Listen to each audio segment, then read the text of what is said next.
Акыркы убакта көп ата-энелер балдары кеч сүйлөй баштаганына тынчсызданышат. Мурун 2 жаштагы бала сүйлөмдөрдү куруп калса, азыр кээ бирлери 3 жашка чейгинде сөз айта албай жүрөт. Адистер муну заманбап жашоо образы жана гаджеттердин ашыкча колдонулушу менен түшүндүрүшөт.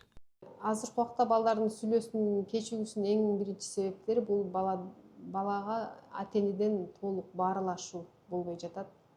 Бала көбүнчө гаджет, телевизордун астында калып кетип атат. Жана ошондой эле төрөт убагындагы мээге жаракат кетүүдөн сүйлөөсү кечигиши мүмкүн. Бирок көйгөй муну менен эле чектелбейт. Бүгүн өлкөдө кыргыз тилдүү логопеддер өтө аз. Көпчүлүк адистер сабактарды орус тилинде өткөрүүгө аргасыз. Анткени кыргызча окуу материалдары жетишсиз. Азыркы учурда кыргыз тилдүү логопеддерди табуу абдан кыйын. Балам менен биз үйдө кыргызча сүйлөшкөн үчүн кыргыз тилдүү логопеддерди издеп табыш өтө кыйын болду. Статистикалык маалыматтар боюнча, акыркы 5 жылда сүйлөө бузулуусу менен кайрылган балдардын саны 30%га көбөйгөн. Адистер ата-энелерге балдары менен көп сүйлөшүүнү жана кыргыз тилдүү логопеддерди даярдоого көңүл бурууну сунушташат.